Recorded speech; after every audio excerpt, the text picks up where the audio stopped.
সুন্দর সাজানো গোছানো সংসারটা যেমন আমরা ভাঙতে জানি, এরকম ভাবে সুন্দর সাজানো গোছানো সংসারটাকে আমরা ঘুরেও তুলতে পারি। এভরিওয়ান, আসসালামু আলাইকুম, ওয়েলকাম জানাচ্ছি আমার নতুন আরেকটা ব্লগে। আশা করি সবাই অনেক বেশি ভালো আছেন। তো সকালে ঘুম থেকে উঠে ভিডিওটা শুরু করলাম। আসলে আমি সকালে ঘুম থেকে উঠে রান্না করে ফেলি। মাঝে মাঝে তো অনেক ভোরে ঘুম থেকে উঠি, আবার মাঝে মাঝে একটু লেট হয়ে যায়। আজকে একটু লেট হয়ে গেছে। তারপর দেখি ওর বাবা এখানে ডাল নিয়ে আসছে, ডিম নিয়ে। আমি কিন্তু বাইরে থেকে ডিম নিয়ে আসলে সবসময় ডিমগুলো ধুয়ে ভালো করে রাখি। আর জানি কালকে রাত্রে গরুর মাংস রান্না করবো ঢাল দিয়ে, ওর বাবা আবার বলে রাখছিল। তো আমি আবার ফ্রিজ থেকে গরুর মাংস নামিয়ে রেখে দিয়েছিলাম রাত্রে 12টা বাজে। প্রথম ভিডিওতে যে টপিক নিয়ে কথা বলছিলাম, আসলে ভাড়া বাসা থাকতে গেলে এরকমই হয়, 2 বছর 5 বছর পরে বাসা চেঞ্জ করতে হয়। সেই কারণে বললাম আমরা সংসারটাকে ঘুরেও তুলতে পারি, আবার ইচ্ছে করলে ভেঙেও ফেলতে পারি। আসলে কয়েক বছর পরে পরে বাসা চেঞ্জ করতে হয়, তারপর কত সুন্দর করে সাজায় গোছায় সংসারটাকে আবার ভেঙে ফেলতে হয়, আরো নতুন করে শুরু করতে হয়। এক একটা বাসায় থাকি, এক একটা বাসা কত আবেগ ভালোবাসা কাজ করে, সবকিছু রেখে অন্য জায়গায় যেতে হয়, আবার নতুন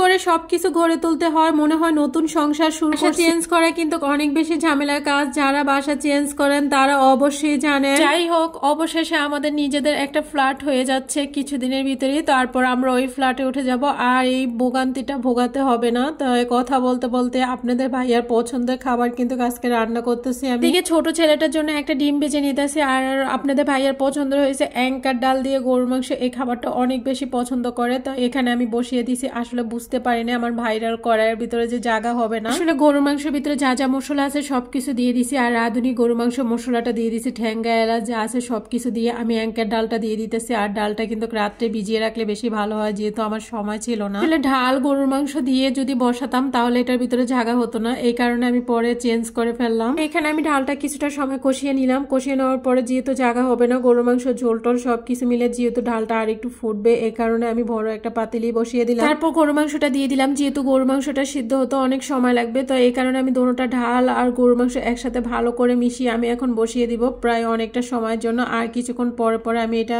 নেড়ে দিছি 10 মিনিট 5 মিনিট পরে পরে। আসলে একটা বাড়িতে যদি 8-9 বছর থাকা হয় তাহলে নিজেদের মতো হয়ে যায় এই বাড়িটা। আসলে এরকম এই বাড়ির লোকজনগুলো এত কাছের এত আপন হয়ে গেছে, মনে হচ্ছে চলে যাব বুকটার ভিতরে, শুনলি কিরকম জানি লাগে। যাই হোক, যাইতে যাইতে আরো বেশ মাসখানেক সময় লাগবে। দেখে আজকে আমি ডালটা রান্না করছি, তেল একদম কম দিয়ে রান্না করছি। আর ডালটা দেখেন কি সুন্দর নরম হয়ে গেছে, আমি তো দেখে অবাক হয়ে গেছি। আমি কিন্তু দেখিনি, আর মাঝখানটা কয়েকবার নেড়ে দিছিলাম, তারপর হালকা একটু ঝোল দিলাম, বেশি ঝোল। যাই হোক, ভিডিও করতে করতে কারেন্ট চলে গেছে। তারপরে হয়েছে যে গোসল করে নামাজ পড়ে সব কাজ শেষ করে এখন খাবার খেতে আসছি। আসলে তরকারিটা কিন্তু অনেক বেশি লোভনীয় হয়েছিল, কালারটা দেখতেই বোঝা যাচ্ছে। তারপরে এখন বেড়ে দিতেছে, ওর বাবা যেহেতু চলে আসছে। যেহেতু গরুর মাংস দিয়ে ঢাল রান্না করছি, আজকে ওরকম কিছু রান্না করি নাই, এভাবে ঢাল রান্না করছি। আর আরাফাতের জন্য হয়েছে মাছ ভাজি করছিলাম। তারপরে যে আপনার ভাইয়াকে খাবার দিলাম, আর এদিকে আরাফাতকে খাইয়ে দিছি। তারপর এখন আমি খাবার খেতে বসবো। যাই হোক, আজকের এই ভিডিও কিন্তু এই পর্যন্ত। কি সবাই ভালো থাকবেন, সুস্থ থাকবেন। দেখা হবে নেক্সট কোনো ভিডিওতে। একটা লাইক এবং একটা কমেন্ট, একটা শেয়ার করে